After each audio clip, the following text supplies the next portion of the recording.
I think it would be terrible. It's such a nice speech. I think it's, it all depends on your delivery. How was the delivery? Was it good? तो अपने समर्थकों के बीच में Trump शायद इसी अंदाज की वजह से जो है वो इतने ज्यादा कर्नल राजीव पसंद किए जाते हैं कि बेबाकी से बोलते हैं, जिसको जिस तरह से उन्हें जज करना, इंटरप्रेट करना है, उन्हें कोई फर्क नहीं पड़ता है। अपने ऊपर हुए हमले का भी जिक्र किया, उन्होंने कहा कि मैं शायद इसी वजह से आज जिंदा हूं, और जिसने उन्हें बचाया, जिसने उनकी सिक्योरिटी को एनहांस करने के लिए कहा, फिर उसको वो इनाम देने से भी पीछे नहीं हटे। बिल्कुल, एंड यही एक ट्रंप का स्टाइल है जो उनके सपोर्टर्स के लिए बहुत ही ज़्यादा इंडियरिंग है कि वो नो होल्ड्स बार्ड बोलते हैं, उन्हें कोई शिकन नहीं रहता, कोई उनको कौन सा ऑडियंस उसको कैसा इंटरप्रेट करेगा उसके बारे में उन्हें कोई सोचने का ना ज़रूरत पड़ती है ना मौका होता है। और इसीलिए ट्रंप के जो या तो आप बिल्कुल सपोर्ट में होते हो या अगेंस्ट होते हो, he has a very very acute love hate relationship with people.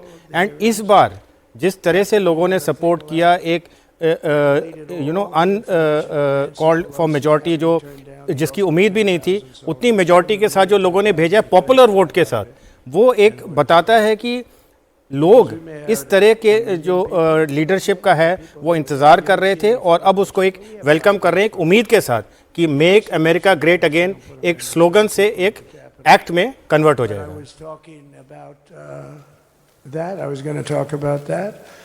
They said, please don't bring that up right now. You can bring it up tomorrow. I said, how about now in front of the I'll bring it up right now.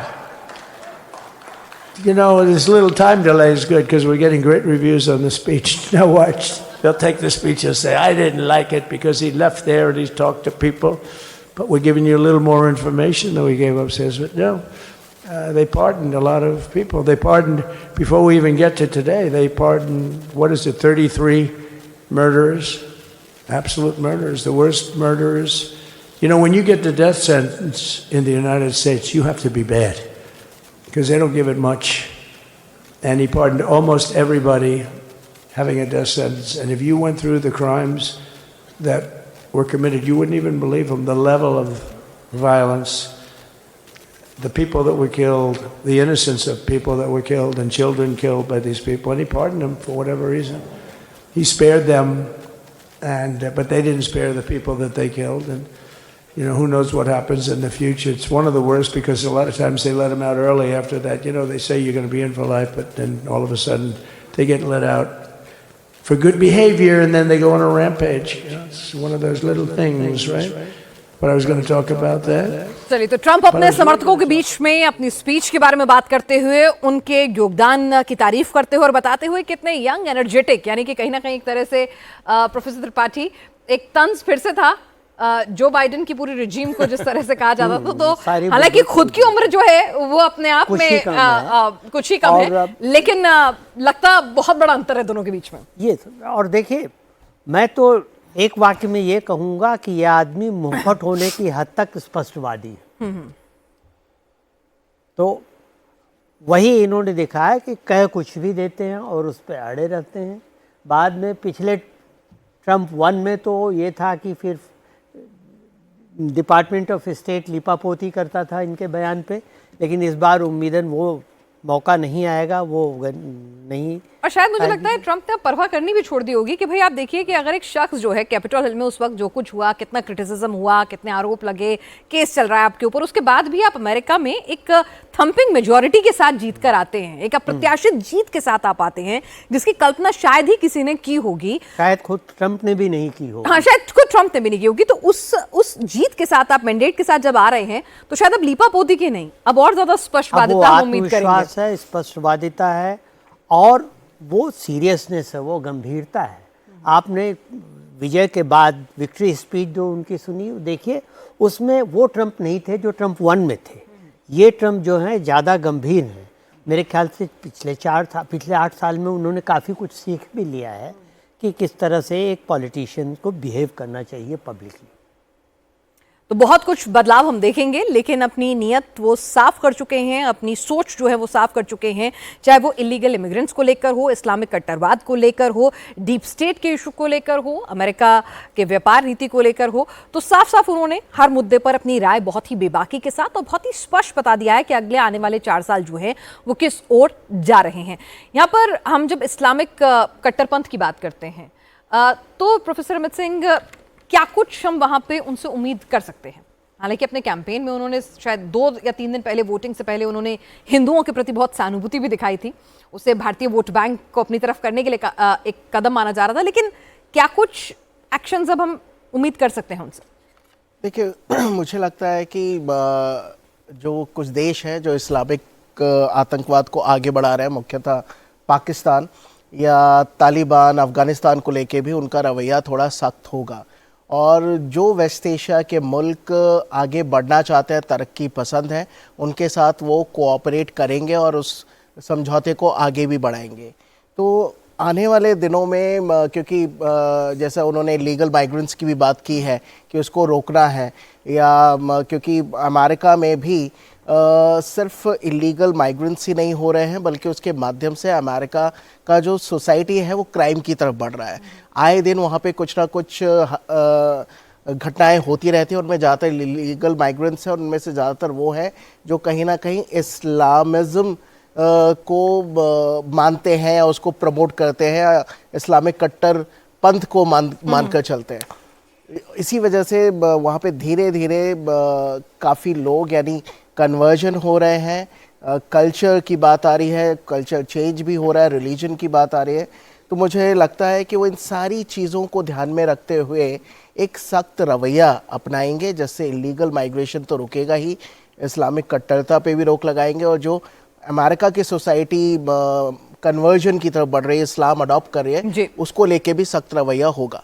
जी, यहाँ पर colonel Rajiv, अगर हम बात करें Israel और Saudi अरब के जो पूरे मुल्क हैं उनको लेकर, वहाँ पर ट्रंप कुछ इस इक्वेशन को बैलेंस आउट करने में कोई बड़ी भूमिका निभा सकते हैं? देखिए, बहुत इम्पोर्टेंट सवाल है, और मैं इस मुद्दे पे विशेष तौर से फोकस करता हूँ। ट्रंप 1.0 में अगर आप उसकी पूरी फॉरेन पॉलिसी का एजेंडा और आउटपुट देखें तो सबसे ज़्यादा जो उसने किया वो था वेस्ट एशिया के अंदर जी। जो अब्राहम अकॉर्ड्स उसने सितंबर 2020 में साइन किए थे इजराइल और यूएई के साथ, वो एक पाथ ब्रेकिंग था, बिकॉज पहली बार इजराइल के डिप्लोमेटिक रिलेशन एक मेजर अरब देश के साथ हुए। ट्रंप ने जेरूसलम को अनाउंस किया officially as the capital of Israel. Again it was a landmark and most unconventional decision that any used president had taken. तो अभी जिस तरह से हालात हैं, उसने सीज़ फायर को इम्प्लीमेंट करवा दिया है 19 जनवरी को। अभी देखना यह है कि ये सीज़ फायर परमानेंट पीस में कैसे बदलता है। क्या वो इजराइल के साथ और बाकी अरब देशों के साथ एक फार्मूला बना पाएगा जो कि एक पैलेस्टीनियन इशू के ऊपर रिजॉल्व कर सके। और उससे भी बड़ा मुद्दा है जो ट्रंप 2.0 में हमें देखना है वेस्ट एशिया में, कि ट्रंप का ईरान के प्रति इस बार क्या मुद्दा रहता है। क्या वो दोबारा मैक्सिमम पॉलिसी अपनाना चाहेगा? क्या वो न्यूक्लियर प्रोग्राम के ऊपर दोबारा बैठक कराना चाहेगा?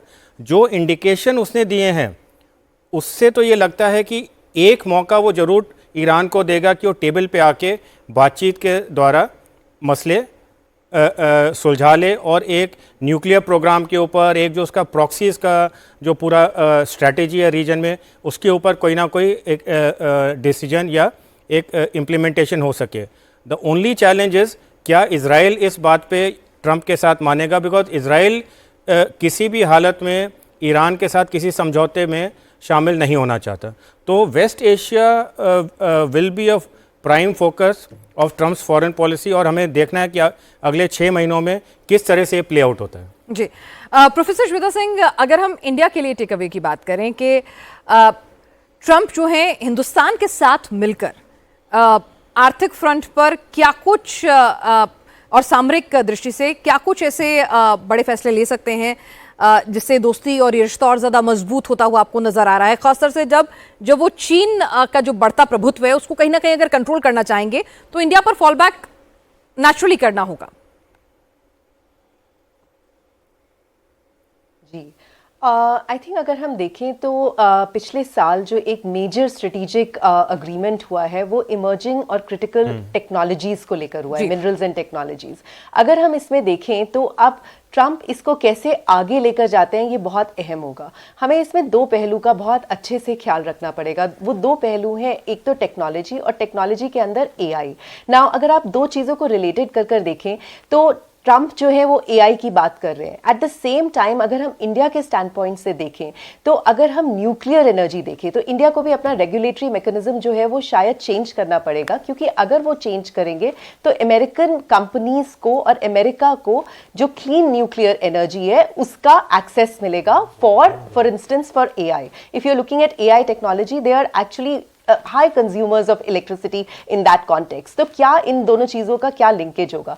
तो ट्रंप डेफिनेटली, मैं बार बार इस चीज़ को एम्फसाइज करने की कोशिश करूंगी, ट्रंप ट्रांजैक्शनली इंडिया की तरफ देखेंगे कि India what is India bringing for America in that context. ये जो चीज़ है वो चीन से भी लिंक्ड होगा। जो सेकेंड आस्पेक्ट इसमें होगा, तो अगर हम बात करें तो आजकल जो एक इंपॉर्टेंट टर्मिनोलॉजी हमें ध्यान रखना पड़ेगा, जियो टेक्नोलॉजिकल कोएलिशंस। और अगर हम जियो टेक्नोलॉजिकल कोएलिशंस को ब्रेक करें तो जियो पोलिटिकली अगर हम देखें तो क्वाड और इंडो पैसिफिक जो है उसमें इंडिया की एक अहम भूमिका रहेगी।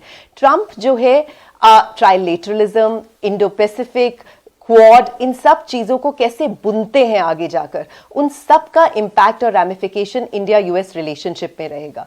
तो आई थिंक हमें एक चेस बोर्ड की तरह देखना चाहिए। बस वो चेस बोर्ड का जो नेचर है वो बड़ा गिव एंड टेक हो जाएगा, बहुत ही ट्रांजैक्शनल हो जाएगा in terms of cost and benefit analysis for the US.